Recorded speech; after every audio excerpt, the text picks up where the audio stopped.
Now it's my pleasure to bring up Ryan Abichka to recite the four-way test invocation, but let's spend some time when we recite the four-way test to really think about the words. It's something that I use every day for my decisions, and I know that you do as well, but instead of just reciting, let's actually think about the words that we're saying.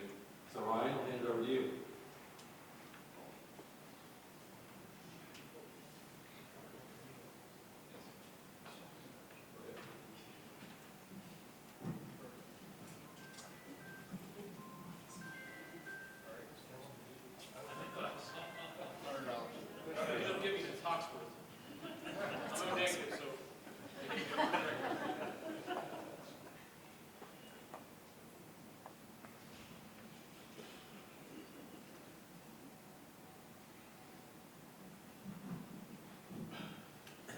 Join me in the four-way test of all things we say, think, and do.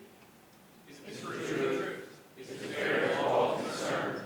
Will it build goodwill and better friendships? Will it be beneficial to all concerned? Please bow your heads and remember reflection. Heavenly Father, you give us the power of time for reflection.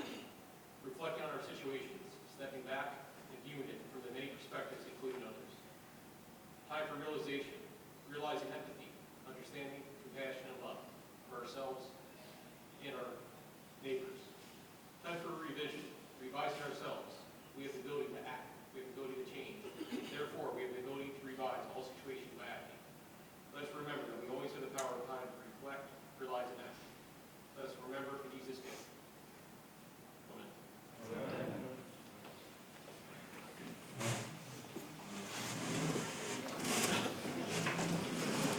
Don't forget, we have a four-way test speech contest next Thursday.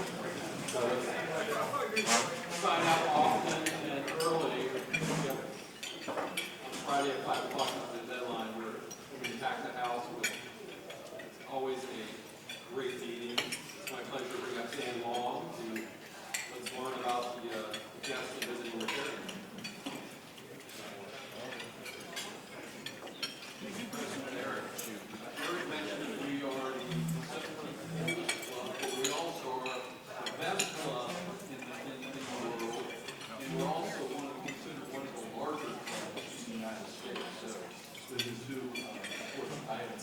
So we do have some great guests today.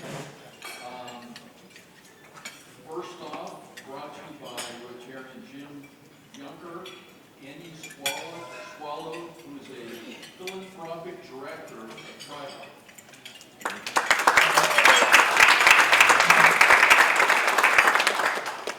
The following members, of course, were brought to you by Mr. Schatzman. We have Cecilia Mainzer from Arco National Construction.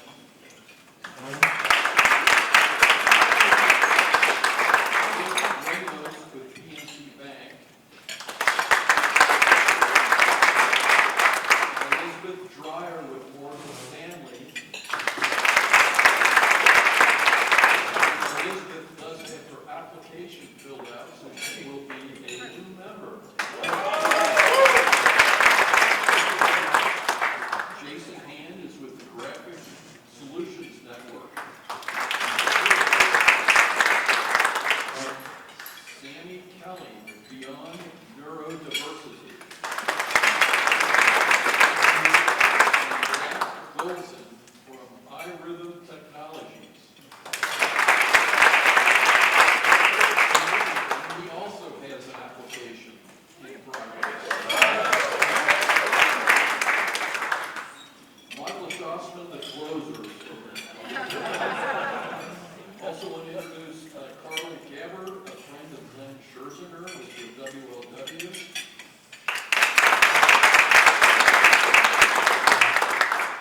Michelle Landers, a guest of Doug Bolton with Boy Scouts of America.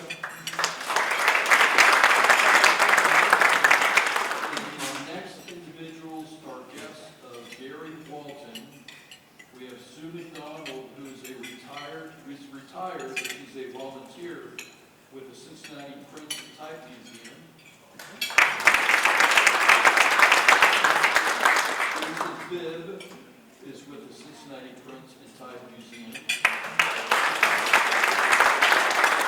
as well as Thad Stoddard is with the Cincinnati Print and Type Museum. And we also have a visiting Rotarian from Glen Ellen, Illinois, a guest of Peter's Youth, Roy Fonda.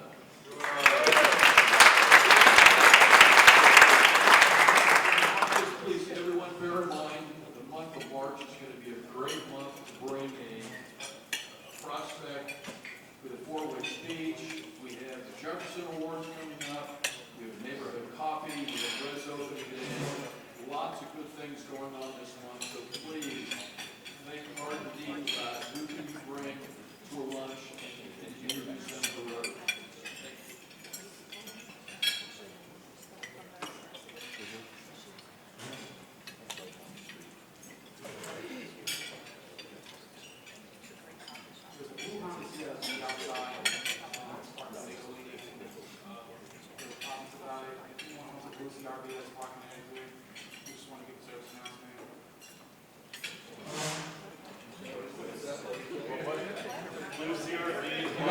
Blue Honda CRV, you're blocking the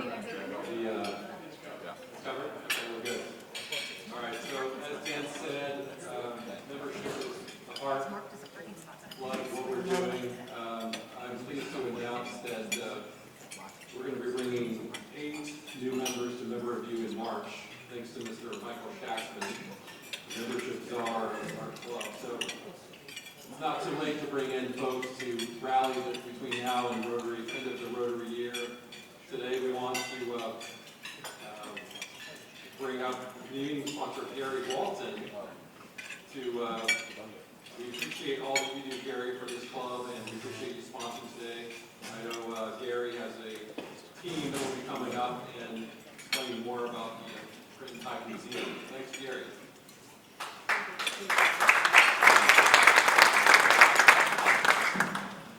I'm going to turn my time over to one of my students, Thad. And so, Thad, take over.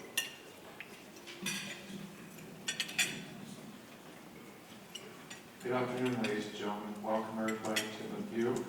My name is Thad Stouter. This is my buddy, Jason Bibb. We want to thank you for the opportunity to share the story of the Cincinnati Type Print Museum, right up there. Our exciting new project with the museum's generous support is anything. Jason and I will be building a second print shop in my garage back at my house. The museum, along with Gary, will provide a necessary equipment, paper, and ink. This will allow us to produce cards like the ones you have at your table. In fact, I printed those cards just last week.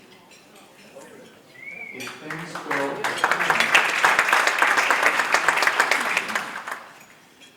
go as planned, we will hire 2 additional employees for our shop. And Jason will supervise us. I would like to thank the Rotary Club for all you have done to help the Cincinnati Type Print Museum. We are excited to make a difference in our city. As we say at the museum, keeping pressing on.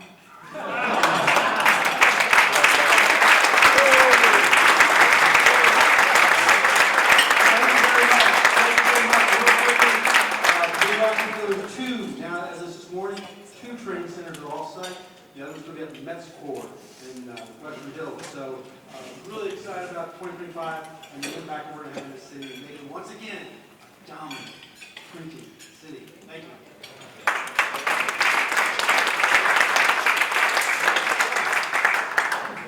Thanks for pressing on, Gary.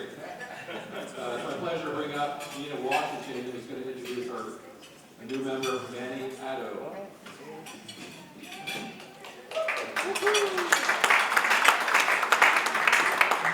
Hello, everyone.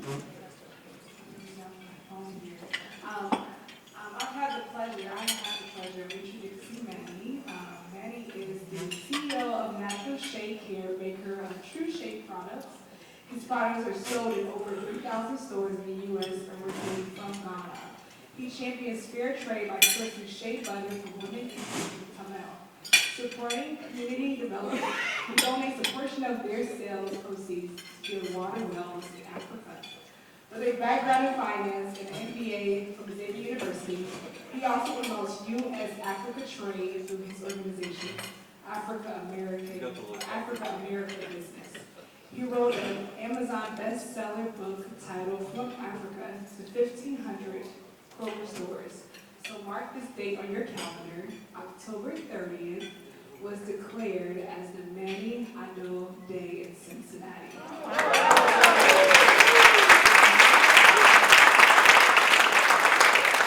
So please help me welcome Manny to the Rotary Club of Cincinnati. We are happy to have you here. Thank you for what you're going to contribute.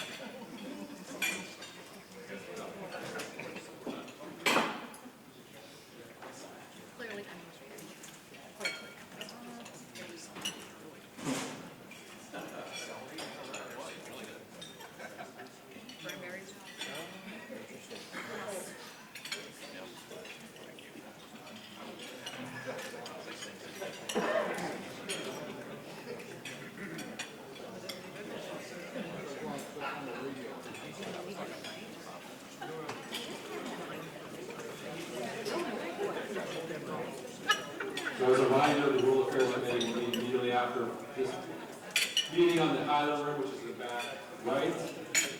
We have several birthdays: Michelle Starr, Carol Dostine, Alan Miller, Kenneth Blackwell, and Bill Heinrich. Alan Miller, you should be here. Raise your hand, Alan. Happy birthday, Alan.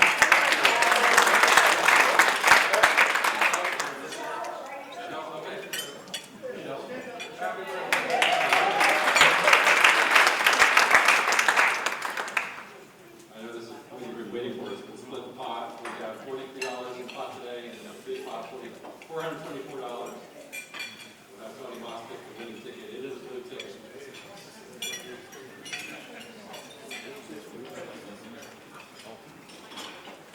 He picked it right off the top, so pressure's on. 209-34823. 209-34823.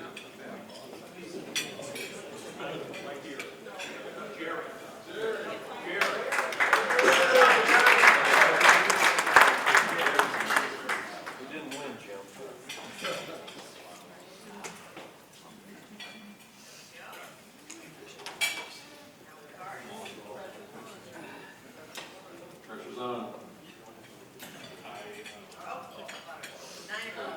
9 o'clock, so close. Steve Easley, raise your hand, please. Stand up. I want to celebrate you. So Steve Easley will be one of our new board members coming in the fall.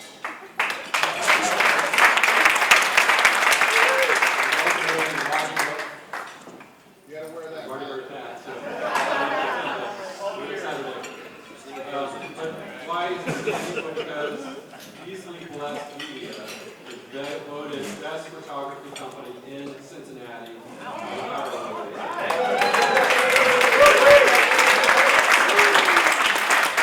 Steve, thank you for all you do for Rotary. I know we couldn't do without you. Upcoming dates to remember: the Rotary bowling team, and I have a trophy here. Whoa! If you're a you're a bowling member of the team, please stand. You should be proud.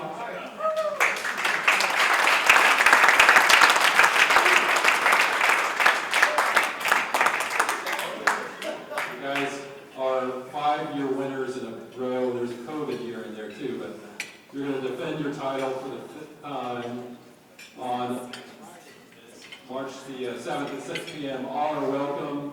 Please attend. It's the bowling teams that's going to be presenting at Stone Lanes. I will be there. My wife will be there.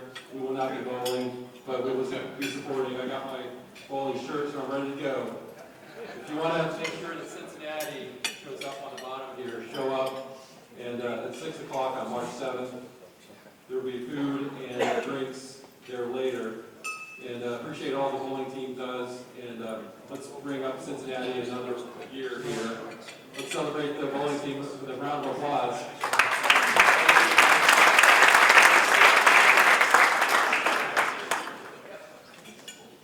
So you see a lot of beads and a lot of packs with cookware off.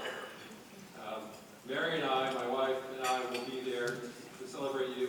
We hope to see all of you there at the Rotary Foundation of Cincinnati fundraiser on Saturday, March 8th. I always enjoy checking out the silent auction items, which is it's pretty outstanding. They have opening day tickets, a signed Joe Burrow photo. I know I will be bidding on, so you got to beat me out. 2 Delta vouchers, homemade items from Rotarians, various Rotary wheels, and much more. 35 baskets. So everyone's a winner. Let's bid early and often. The last day to sign up is March 2nd. See Bill Stilley after the meeting today to register. Bill, can you raise your hand so everybody can see where you're at? You're back there with an add-on. So see him after the meeting. On Saturday, March 15th from 9 a.m. to 11:30, we're again looking for volunteers to help build small dining tables, coffee tables, and end tables from Elmine and Parker Board at New Life Furniture Bank. Contact Brian Bowling. Well, you have one person only, and Eric is so good at finding that one. All right, who's going to be that person? Raise your hand now. Oh, my track record is down. All right, let's see. March 15th, 9 a.m. to 11:30. Steve Beasley's in.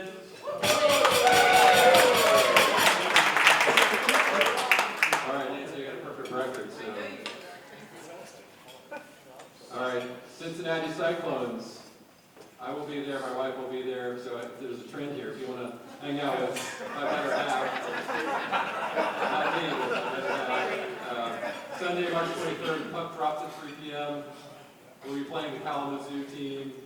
Special family-friendly afternoon featuring Bluey. Tickets are just $20.49, which is about half the price, so it's a great deal. We only have 50 tickets available. A portion of the ticket proceeds will support the Rotary Foundation of Cincinnati. The first 12 people to sign up will be part of our on-ice fan tunnel for the starting lineup and introductions. Order your tickets today through the link in the E-Rays website or DAC TV. Without further ado, I'm going to introduce Michael Schatzman, who's going to introduce Thomas Maas, and somebody will be showing a video, so just you'll have to reorient your side when he kicks that off. But kind of turn when you're that way. And Michael, look forward to your introduction.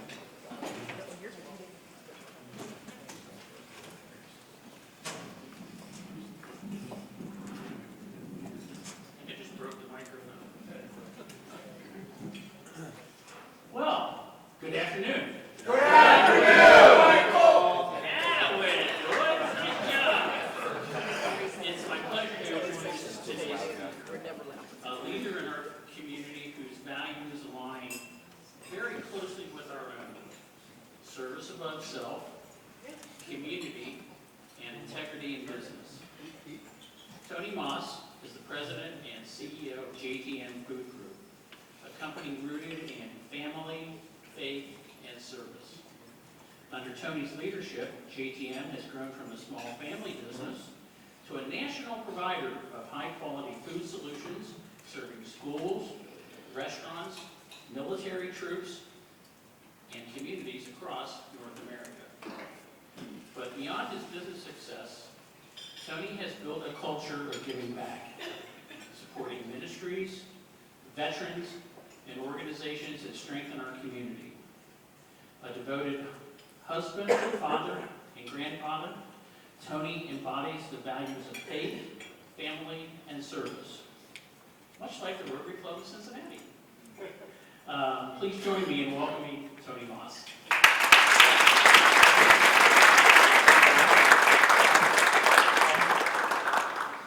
Well, thank you. It really is a pleasure and an honor to be here invited to all with the great work that y'all done. I got to learn a little bit more about it here earlier.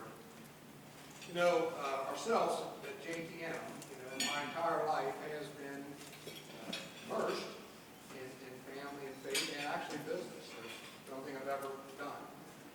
In the 60s, we had a little butcher shop down on 4300 Delhi Pike, and we did that for all through the 60s. And I'm 64, be 65 soon. I worked at that school, so when we were little kids, we worked at what we did. In the 70s, we went up on the top of Delhi Pike to 132 Delhi Pike and started Maas Meats, and then grew to 2 stores. We had a second store out in Coleraine. But at the end of the 70s, we recognized, myself and my 3 brothers and my father, we weren't going to make a living out of the back room of a butcher shop. So we decided to close down our one store we had out in Coleraine, consolidate our operation, and remodel the original meat store that we have in J.T.M. J.T.M represents the initials of my father, John Thomas Maas, and also myself, my brothers, Jack, Joe, Jerry, and Tony Maas. We're geniuses. So we started J.T.M in 1980 down there. We moved out to Harrison in 1983. We were about an $800,000 business when we moved out there. And in the 80s, we grew the business from that $800,000 to an $8 million company by the year 1990. And just to say that I was, 1987, I became the president of the company. I was 27 years old. I've been doing it that long. Unfortunately, my father's health really declined a lot. He had health problems. And actually, over the years of early 80s up to the early 90s, he had a stroke, heart attack, heart transplant, and 3 leg amputation. Terrible. I mean, suffering and all that. But again, that family, that entire time, my mother was his main caregiver along with the rest of us. That's what it's all about. We're stuck together. But we grew the business to an $8 million company, and then we knew that we had to kind of diversify more. Many of J.T.M, and we're honored and blessed that we do some of the retail business we do. We did a lot of advertising back in those days with the Reds and the Bengals and all that stuff. But we knew at the summertime of having some business in the 4th of July, Memorial Day, and Labor Day would go to gangbusters. And we had our restaurant business would go, but then we really thought we had to augment that business to grow our business even larger. So that's when we entered the school business. It was the opposite of the retail time. But over the 90s, we grew the business to a $30 million company and really concentrated on our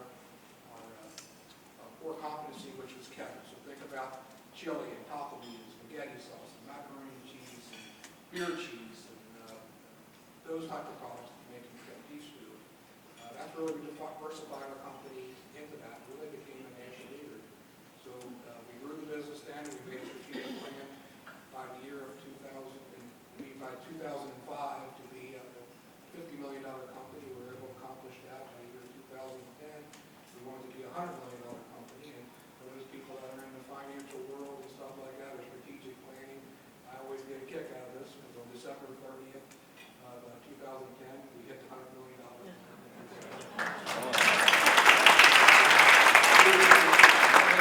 Additional 5-year plan to be a $150 million company by 2015.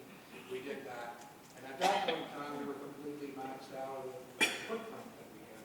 We've grown the business to making right around 60 million pounds of kettle cooked on an annual basis. Our sales were about $170 million. we had maxed out the space. And Jerry and Nancy have seen me over my life, you know, I've raised my family, did all these things. About that point in time in my life, I was, kids were pretty much getting out of the college, and I was going to be carefree a little bit and have some freedom and debt-free. I don't have to talk to Chris anymore and all that stuff like that.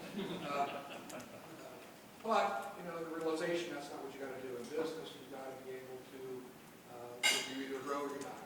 You know, so we looked at what we got, and we had acquired some property across the street at J.T.M. So we made the bold decision to basically start over and build a whole new manufacturing facility. The biggest loan I've ever taken in our entire history of the company up to that point was $15 million. And this loan was going to be $75 million. Heck with the free and easy thing, we went on. But we built it with an idea that each production line we built could generate 80 million pounds of additional volume in our business. So we built one production line, we built a second production line, framed it. We designed a facility that would grow to 6 production lines some days. And with a distribution freezer, it was 19,000 pallets robotic. We distributed product. We distributed all of our products throughout the country as we make them. So we did that. And in 2017, when we started it up, it was beyond rocky. I got to talk to all my buddies quite a bit during that time. But we got through that time. 18, we really started getting our foots on the ground. 19 is when we really start taking off. Because we bring customers to see us, and they would see, you know, well, you guys got the foresight, you got the capacity, we got the expertise in what you're doing. And the biggest year growth we ever had in our history of our company was 3 million pounds up until that time. From the year 2018 to 19, we grew the business by 20 million pounds in any one particular year. So things were getting really good, so we decided, you know, we got to finish that second line that we've got to do. And we signed all the paperwork in January of 2020, and we all know what happened the next day. All of our customers basically closed. You know, we always said in the food business, because we always did, we are able to survive in different economic times because people got to eat. But the problem is, you got to be open to eat. You know, so if you just close all the restaurants and all the schools, that's a problem. You know, so and I just remember sitting there that day when it happened. And I was just looking out into the sky, praying, and I said, God, please don't make me lay anybody off. We had just finally built the company to where we wanted to go and what we wanted to accomplish and do. So, I mean, it was half moral, without a doubt. I mean, I don't want to lay anybody off. The other half, we built a great business. We got everybody trained. We're accomplishing. Please don't make me do it. So we were committed to that. Things were very, very difficult, but it's just amazing how God works. Obviously, I think a lot of us have businesses that know that the money that came from the government, we didn't know it ever knew that was going to happen. That helped us maybe a little Band-Aid. But what happened is that it just is amazing is that the schools end up being the food banks for people all through the country. You know, so they were looking for providers to make food boxes for the schools to sell, and we were able to make product and sell to people making food boxes. And we got through it. I mean, and it was amazing without laying anybody off. At that time, we got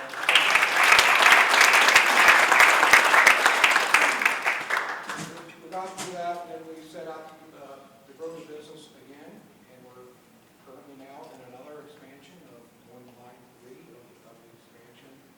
And over the time of building the business, when we started, we planned with $160 million. We grew to over $160 million. $400 million last year, and we grew from 60 million pounds of production to 150 million pounds. I did all of that from the very inception of our business, or the very early parts of J.T.M's beginning. We have always tithed our business. And that's what we've always done. And I really do believe this. Scripture says you cannot serve God and money. You really can't.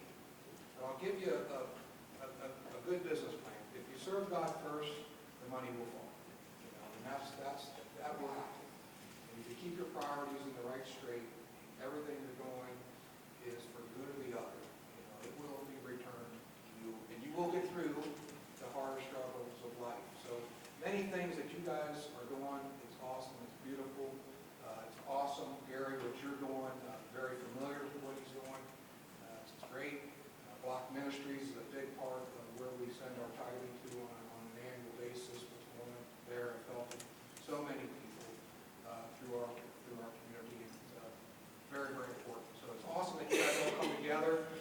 know that you're not just running businesses or leading companies, you're doing more than that. You're making a difference in the community. You make the best place to be. You point people in the most important part of their life is their everlasting journey of their eternity, where we really will end up in heaven someday. So that's what's important to us. That's J.T.M. We've got a culture that we have built within our company. We call it the J.T.M. way. And we've got 6 principles. And serving God and His people is not number one. Food safety and quality is not more important. Customer service is that, we're here to solve our customers' problems, not to be the one, right? Then a pioneering spirit is important, not just from us, taking those risks of growing, but we want everyone at J.T.M. to have that pioneering. Then a personal commitment, being hard work and being dedicated, knowing that you're important. If you don't show up to work, you're saying something about yourself, not about everybody else. That you are important. And lastly, is profit and growth. Without that, you can't do everything I just talked about. So that's the J.T.M. way, and I thought maybe showing the J.T.M. way video would maybe be a good way to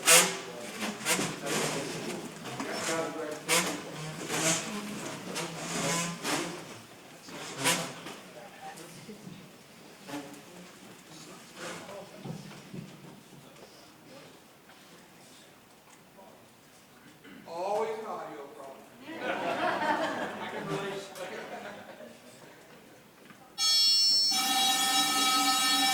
That's not my video.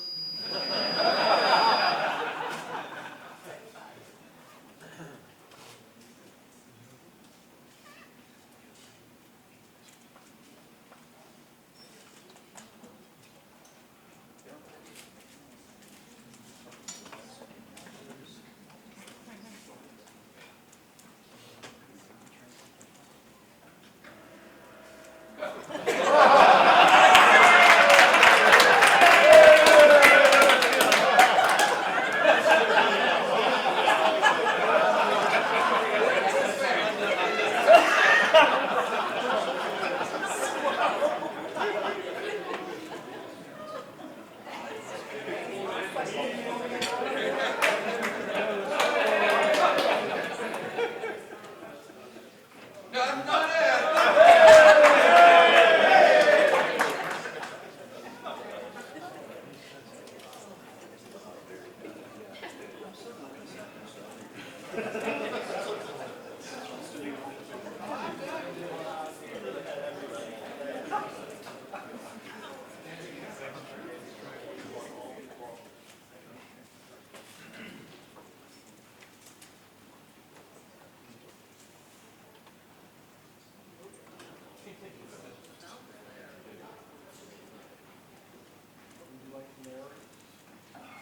We're doing an audible, we're going to do Q&A until it's ready, so.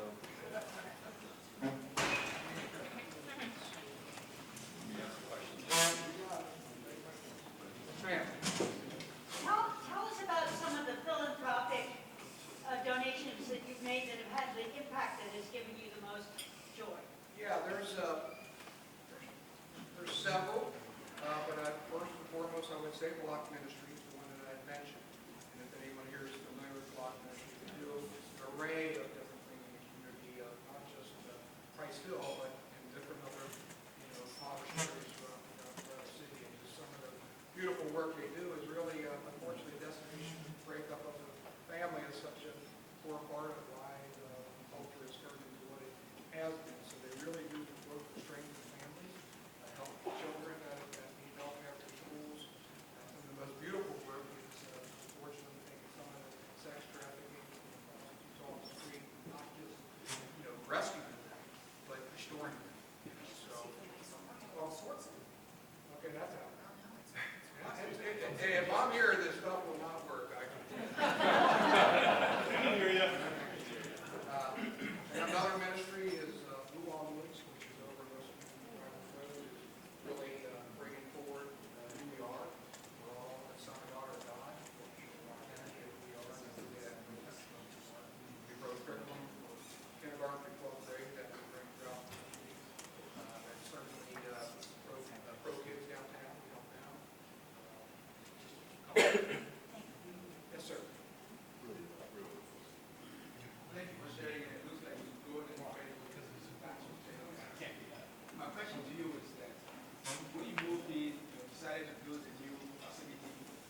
the things I've learned in all the years I've been in Rotary, and I've seen in the practice of law, is how do you find the talent? How do you keep the talent? What do you look for when you go to hire somebody for not a production job, but a higher up job? I've seen problems in middle management throughout my career. Some companies that do well have done really well with the middle management guys that move up. Some companies have gone down the tubes, they picked the wrong people, wrong reasons, and they failed. How do you explain your success in hiring? Well, thank you for asking. The most important job I got is putting the right people in the right places. There's no doubt about that. I would say about 50% of our middle management, high management have been grown up through our company. You know, it's amazing that we have only started J.T.M in 1980. Really, 1983 we got to Harrison. I've got people 20 to 45 years of experience with the company that I've been with. So you try to mix that, and then the key important jobs that you have, you got to really, if you don't have it internally, you got to go find it. And it's amazing that you got to find people that really are on our value system that we have. That's what's very, very important. And as we do that, we've been blessed to find great people. And really, our executive team is the ones that are really running the business. Doing a great job. Thank you. Maybe three parts. Avian flu, bird flu, Yeah. is that having any impact on you? What about federal oversight? Who would that be? Department of Agriculture or something? Food and Drug Administration? And how much of your raw materials are grown in the United States, and do you import from, say, South America, et cetera? Now, the avian flu can hurt you in all kinds of ways. It's happened time and time and time again. So we make a lot of chicken products, so that's going to affect that. And we make a lot of like breakfast products that's got eggs in it and so forth. So it sounds like they're really going to finally take some effort to figure this out, because it happens almost every year. And it's there. As far as the Department of Agriculture, without a doubt, we've got 24/7 federal inspections in our plant, but that doesn't bother us. From the time I was in the little butcher shops to now, I don't run our business for the food safety and the quality and everything we do for them. We do it for us. It's firstly the right moral thing to do, and secondly, it's the right business thing to do, right? It just is. That's right. I don't know what the last question is. Sourcing of Yeah, okay, yeah, sure. But 99% of everything we purchase is from America. That's all. You can't do products to market, you must have some contract customers. Yeah. How do you distribute? Do you distribute direct, or do you go Yeah. to warehouses? The school will not take a truckload. Correct. It's got to go through a distributor. Yeah, so we sell every top distributor in the United States of America. So all the U.S. food houses in America, all the Cisco, all the Gordons, all the PFGs, so all the mainline distribution houses throughout America. We are in every single one of them. So that's where the product goes into, and then they distribute to the restaurants and food stores. Contract manufacturer, private label. It's yes, yes, and yes. We private label for, let's pretend like BW3 sports bars. We make their marinara sauce, we make their hatchet queso chili, we make their beer cheese dip, we make their marinara sauce, macaroni and cheese, all those items. Those are all private label BW3 items. So we've got several customers like that. We also label like Cisco, U.S. Foods, we private label for them. We've got the J.T.M brand too. All of these food products that I'm hearing can be pushed through a tube. Do you do anything that is not pushed through a tube? What do you mean push through it too? I mean, like village burritos or kind of liquid. Yeah. Do you do any of the things that are like old-fashioned bushers? Well, we believe that we make our product in our kettle just like you would at home. So if we're going to make chili, we make ground beef, we got special spices, we got tomato paste, and we cook it and simmer it. And then within that, obviously the packet, it goes through piping, get it inside the package. But within that, when we look at it, we're processed food thing, we don't buy into that whatsoever, because we're making the most healthiest food there could possibly be, because we're cooking it to 160 degrees, we're packing it, chilling it to 70 degrees in 40 minutes, freezing it to 0 in 24 hours. And to follow up on his question, I would imagine most of the food product is locally sourced? Well, no, it's all through the country, so again, with making 150 million pounds of product, half of it's cheese-based. Okay. So we're bringing in probably 20 tractor trailer loads of cheese a week, same amount of beef, tomato paste, packaging, spices. Being in food service and manufacturing, I'm guessing you probably have a good amount of good percentage of Latino, Hispanic production. How has some of the government regulations and changes impacted you guys? How do you get people done? Yeah, I haven't seen anything that tacos. Repeat the question. He was saying that the Hispanic community with some of the government regulations going on right now hasn't impacted us at all. And I haven't seen that. I know one day they protested or something one day, but for the most part, we respect their concerns, and we're very forthright in having bilingual in our company and talking. Again, they're all no different than me. As children of God, we're here to help support them in any way we can, and I hope that we know that everyone is qualified to work for a company to make sure that will happen. We'll see. I can talk politics and religion all day with you, brother. Yes, sir. Thanks for being with us today. You seem like your dad got a good business going and he passed it down to his boys. Yeah. How did that whole thing work out when it was time to anoint you the king? I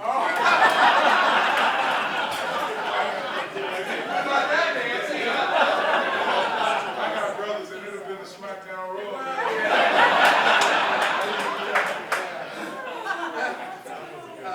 That's good. We all had different seats at the table and what was going on. At that time, we were a very, very small business. We were probably $4 or $5 million at that time when all that was going on. And we were sitting around the table, and really, my brother, one of my brothers wasn't really in the business yet. He was very young, still in high school and that. Another brother was more into the capital of building, maintenance. My other brother was the ultimate salesman, that out there getting it done. And I always was the guy that was running the operation and leading the sales, leading, from a financial standpoint, without the finances. So as the lawyer at that time, and the accountant was there around the table, and my dad, president. How's that? Well, make sure you got that. They've never complained to me.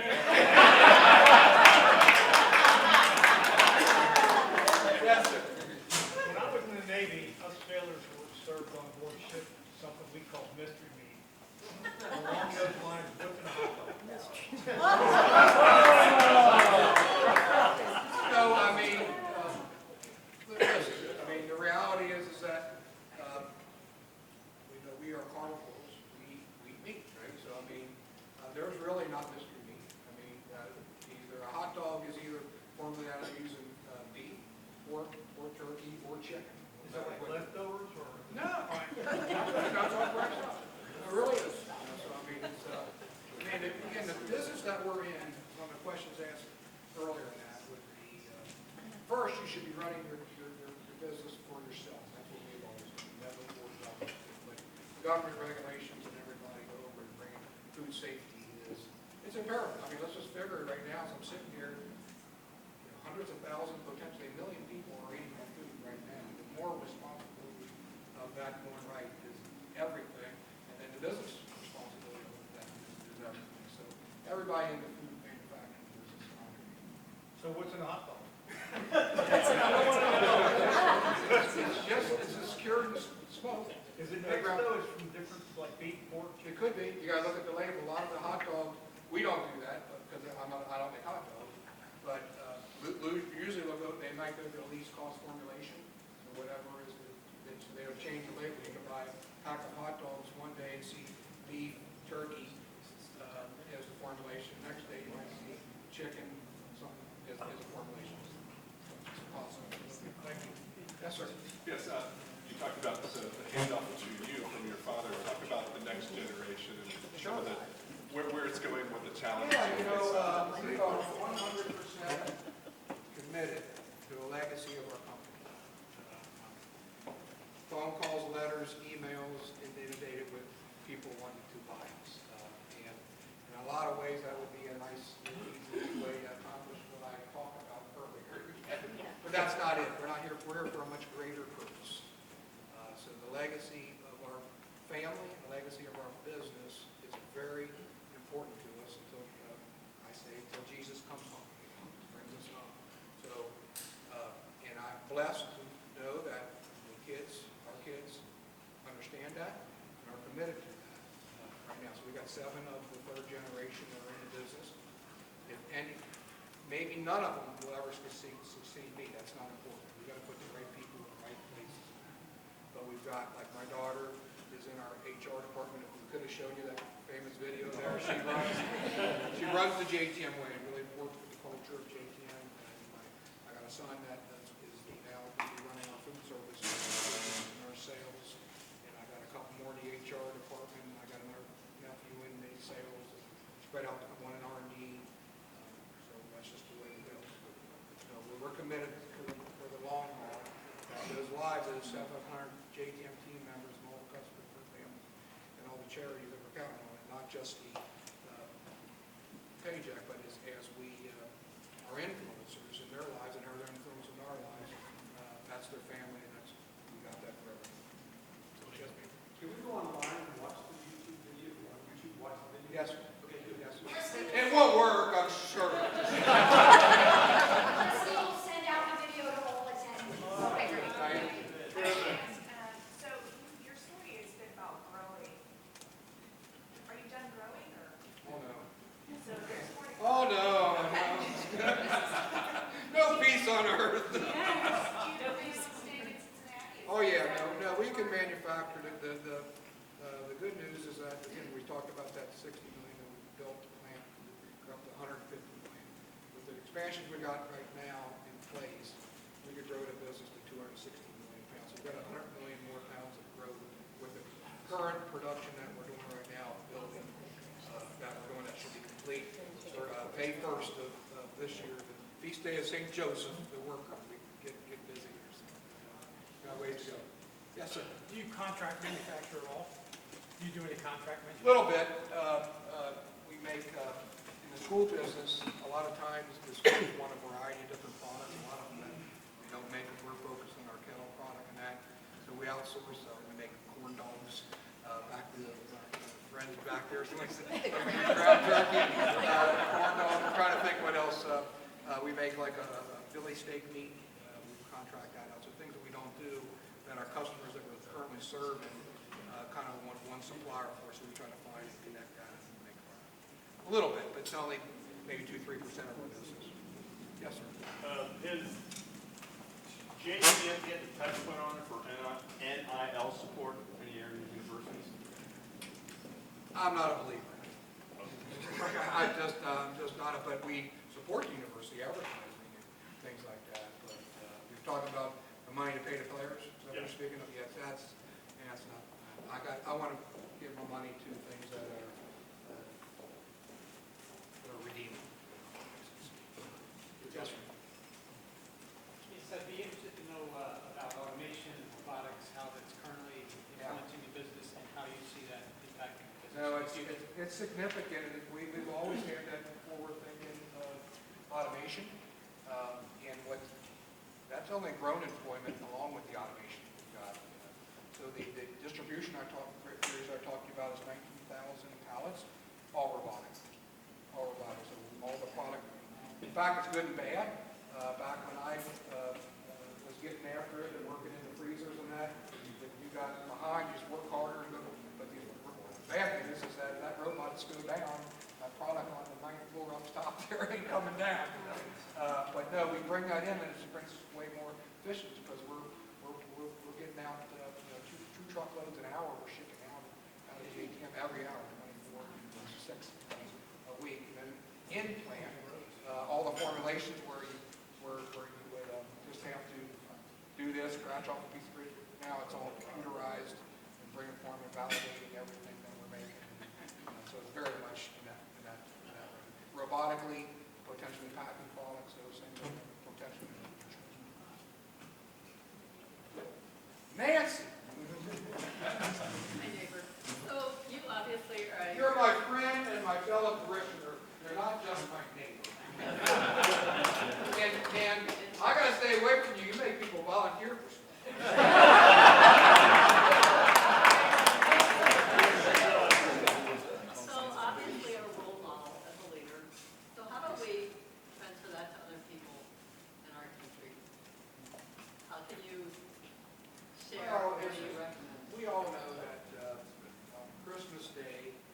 joy is from giving and not getting, right? I mean, and it's just, you're full, your life is full if you're giving back. If you're not, your life is empty.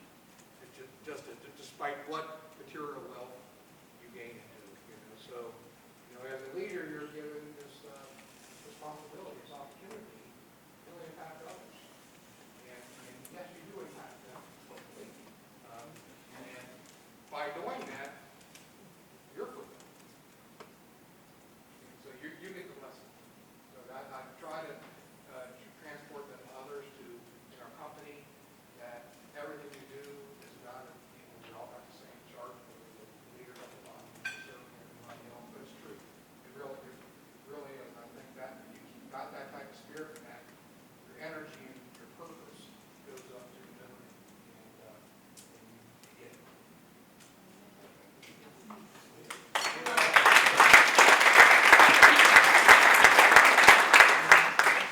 I think you said you were 64, 65.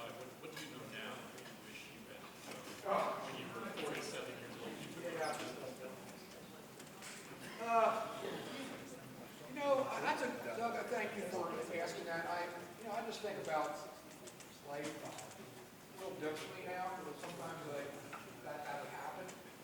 And I remember, I've got 5 kids and 12 grandkids, and I remember running the business in all those growth years, and having the kids, but I coached them all in sports.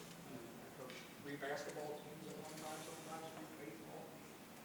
Ran the business, did all this stuff like this, and all this stuff. I mean, you go. And a lot of people say they look back at the good old times and whatever, and I think every time just has a season.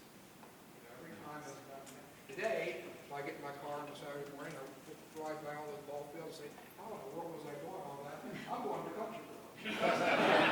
So I love that. I love this now. So I think the failures and the learning experience I had every year has helped me be prepared for 60 years. That's what I always say. I just, you try not to have those regrets, but you're going to make mistakes. And if you're true to yourself, that's how you learn. If I can ask a follow-up, I know a man of God has no worries, but what are the risks to your business? Yeah, there's several. Us being on top of our game in food safety, because we bring our A everything. We're not putting enough emphasis and oversight in it, because if the one is check. So that is always there. Then you can always have the increased supply type of cost that comes up that's unforeseen that you can't pass on. But it's many. It's just like everyone else has got the obstacles inside of their business, but particularly in the food business. I always go to that because that's first and foremost. Good?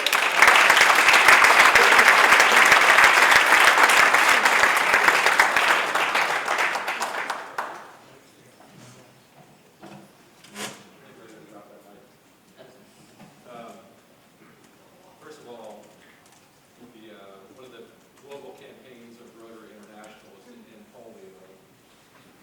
We're this close to eradicating polio throughout the world.